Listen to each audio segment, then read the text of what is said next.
Dear Prime Minister Rama, dear Commissioner Simpson, dear guests, ladies and gentlemen, first of all, I'd like to welcome Prime Minister Edi Rama and express gratitude to him for being with us at this important event. Albania and Azerbaijan are two friendly countries. We actively cooperate in different areas. We have a very active political dialogue, and my meetings with the Prime Minister have a regular agenda in Albania, in Azerbaijan, on the sidelines of different international events. We support each other in international institutions and also work actively on energy security issues. Albania played a very important role in implementation of the Southern Gas Corridor project and continues to play an important role as a member of TAP team. And now we are discussing different aspects of our energy cooperation. And I'm sure that during today's discussions with Prime Minister, we will address all the outstanding issues. I'd like also to express gratitude to Madam Commissioner Simpson for visiting us again. As you know, Commissioner Simpson and Minister of Energy of Azerbaijan are the co-chairs of the Advisory Council of Southern Gas Corridor, and they play an important role in bringing the big team and growing team together. And of course, important role of EU in implementation of all our plans. And of course, Azerbaijan-EU cooperation on energy diversification, on energy security issues, I think created absolutely new geography of supplies. During many advisory councils in the previous years, we always addressed the issue of energy security. And Azerbaijan's position was very consistent, that we considered it as an important factor of national security of every country. And of course, when we were talking about diversification, our position always was and is that it must be diversification not only of supply routes, but also sources. And today's geopolitical situation in Eurasia proves that exactly what we needed to do. And in case of Azerbaijan, Southern Gas Corridor is absolutely new route with now many extensions and interconnectors, and Azerbaijani gas is a new source. So here in this format and in the projects which we initiated, we see full implementation of energy diversification issues. Since we met last time, a year ago, here in Gülistan Palace, there have been several important milestones. And as usually, during the advisory council meetings, the group reviews what has been done and sees what additionally must be done to tackle all the outstanding issues, and most important, plans the future mutual and common steps. One of the important events during the last year period was beginning of commercial production of natural gas from Absheron gas condensate field in the Azerbaijani sector of the Caspian Sea. This was the second largest discovery of huge gas deposits after Shahdanis. And actually, Absheron gas condensate field will be also a resource base for our future energy diversification projects. The first phase of Absheron project have been approved, and we expect annual production at a level of 1.5 billion cubic meters. And when we agree on the second phase, that will add additional from 4 to 5 BCM, which will also be channeled, most of it, on the international markets. Another important achievements, I would say, is that Azerbaijan last year started to supply natural gas to 2 more countries, namely Hungary and Serbia, thus expanding the geography of our supplies in Europe. And today Azerbaijan is supplying natural gas to 8 countries. 6 of them are European countries. And of course, interconnectors projects, which have been inaugurated last year in Europe. First, they were generated by Southern Gas Corridor project. And second, they will allow us to continue our efforts in order to embrace as many destinations in Europe as possible. Demand for Azerbaijani gas is here, resources we have, transportation routes exist, and by the way, during the active communication with our Turkish friends during the last year, we agreed on using through Turkey the Trans-Balkan gas pipeline system, and this is, I would say, diversification inside the diversification project. And there can be many more other alternatives and many more options, because all of them serve the common goal, how to address with maximum efficiency issues of energy diversification and energy security. Azerbaijan, I think, already proved to be a reliable partner. Our word means the same as our signature. And all the plans which we've put in front of ourselves, I'm sure will be implemented, because only the performance of the last year demonstrates that. Another important moment for our energy projects is that the company from the friendly United Arab Emirates, ADNOC, became a shareholder of Absheron project, and we welcome that, welcome to the team, and that will add additional financing and also expertise, and will enlarge international cooperation. We have requests from many energy companies to work with us, and all of them are being reviewed based on the performance and based on our energy agenda. With respect to our future plans, of course, today it will be discussed broadly, but I just want to mention some of them. First of all, we expect beginning of production of natural gas in the first quarter of next year from Azeri-Chirag-Güneşli deep gas project. This is a very promising structure with a very large deposit.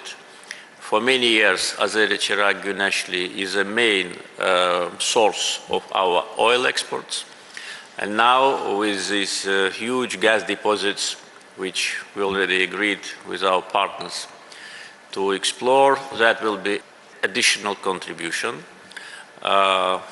In the beginning, the production is planned at around of 500 million cubic meters, but it will grow maybe 3, 4, maybe 5 times within several years, being additional source to gas supply along with Shah Deniz and Absheron. And also we have plans to develop a second phase of Ümit gas condensate field, which potentially can bring additional from 2 to 3 BCM within 3-4 years. So all these plans are absolutely realistic. They're based on a thorough analysis, data, information, and our financial resources, as well as our agreements with our investors. Some of the projects will be implemented together with investors. Some of the projects will be implemented by SOCAR itself. And so all that demonstrates that potential is here and potential is growing. So all kind of rumors which have been circulating for many years that there is no enough gas in Azerbaijan to supply the growing needs of European consumers. All of those rumors once again show that they're absolutely groundless and was a part of the campaign against Azerbaijan in order to undermine our potential and to send the wrong message to international community and consumers. Azerbaijan also is part of the green transition process. This year been announced in Azerbaijan and declared as a Green Year Solidarity. And our renewable projects also demonstrate high level of performance. Among them, again, since we met last time, I'd like to inform you that last October we inaugurated the first big solar power plant in Azerbaijan with a capacity of 230 megawatts, which was built by Masdar company, one of the leading companies in the area of renewables. And this is only the beginning. According to signed contracts and MOUs, we plan to generate up to 5,000 megawatt or 5 gigawatt of solar and wind energy until 2030. Our main investors are Masdar from UAE and Aqua Power from Saudi Arabia, and also companies from other countries also are working with us. We have huge potential of renewables, whether it's the Caspian Sea or our onshore potential.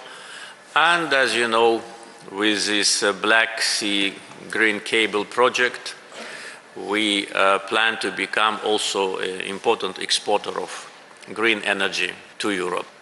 And it is already decided that it will be integrated project from wind farms in the Caspian Sea, with the new transmission lines all the way down to Europe under the Black Sea. So these are the plans, and of course the more renewable sources we have, the more natural gas we will save, which now we use for electricity, and that will be additional contribution to Southern Gas Corridor. Southern Gas Corridor operates already for 3 years. It is a really success story. It is one of the biggest infrastructure projects in Eurasia. Integrated pipeline system of the length of 3,500 kilometers.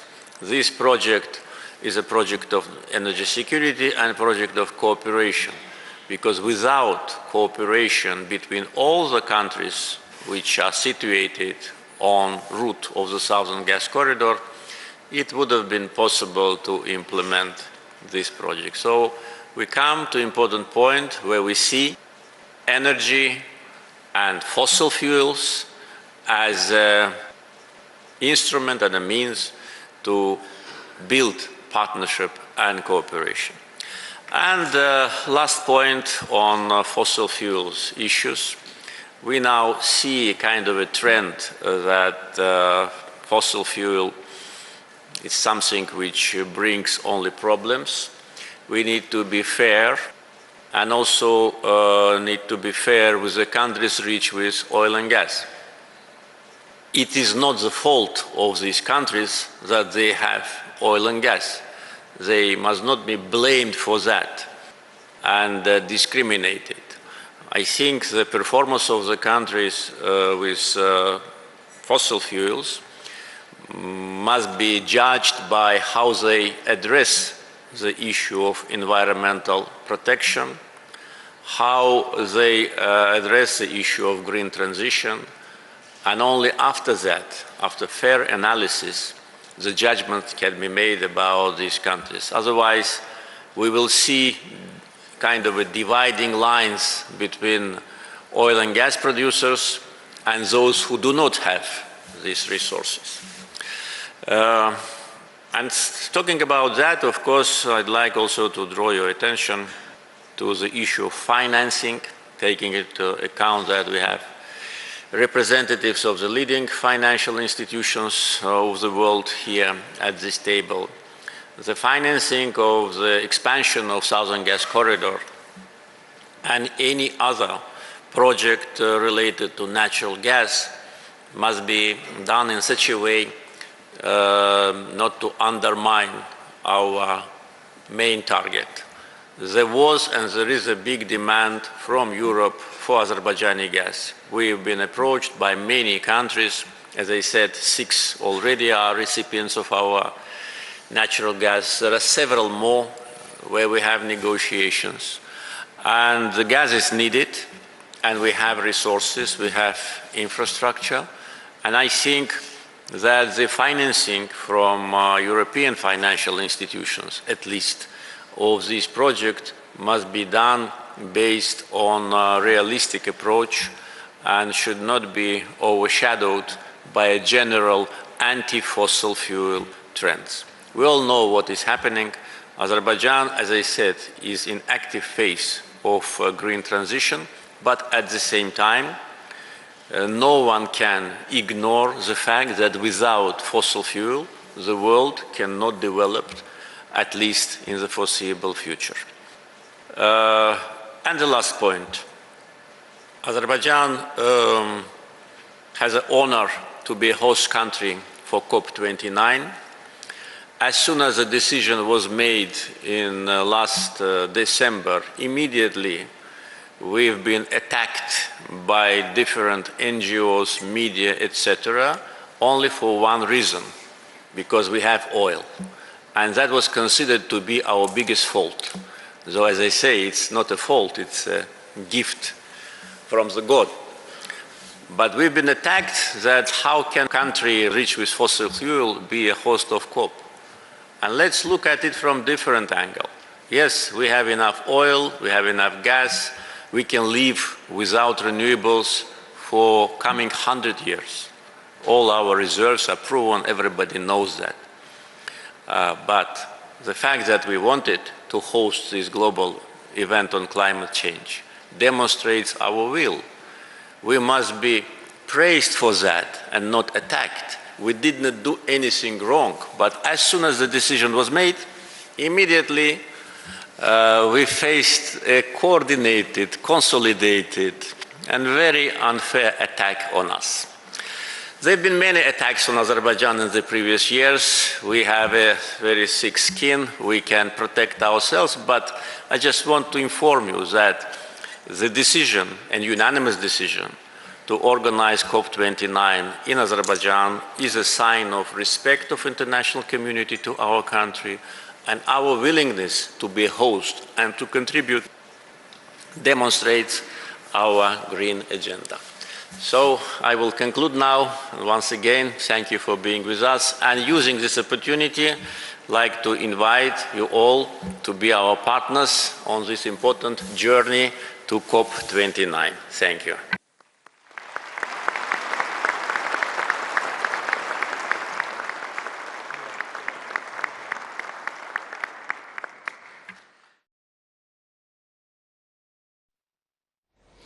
Hörmətli tamaşaçılar, Cənub Qaz Dəhlizi Məşvərət Şurası çərçivəsində nazirlərin 10-cu və yaşıl